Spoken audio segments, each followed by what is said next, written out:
we tried to, organize the place.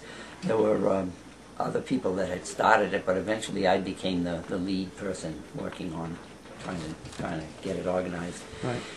I mean, the lead person in the shop, and it ended up with the boss pitting the men and the women against each other, and the women voted against it, and he convinced them that the men would, the union would favor the men. Right.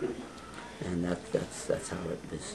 The company wasn't doing as well as it had been because of this economic downturn. In fact, a lot of our customers were people, whose name is in the newspaper or on TV. Wachovia and Citibank and so on and so forth. And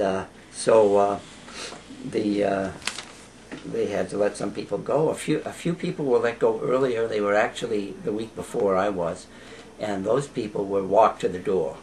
They told them, "You're done here, gather your things," and somebody stayed by their side and walked them to the door.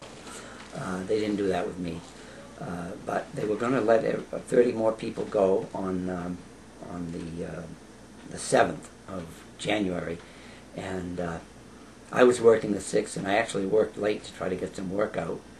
And the boss also, my foreman, my supervisor, also worked late. And he came over and told me, "Hey, I might as well let you know, you're all done, because no point you coming in tomorrow."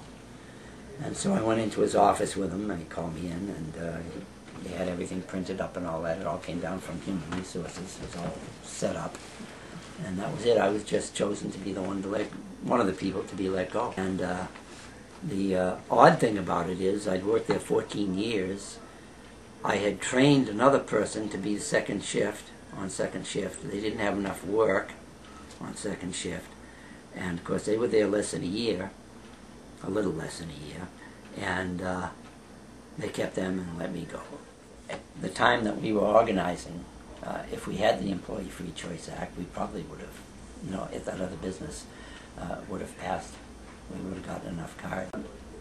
Unions are a necessary component of our society.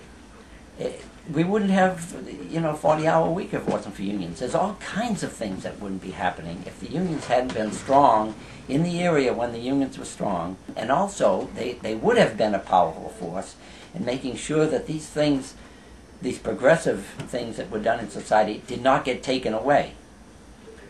The voice of the unions wasn't strong enough when they started doing this deregulation. The Employee Free Choice Act is marvelous, and we need it.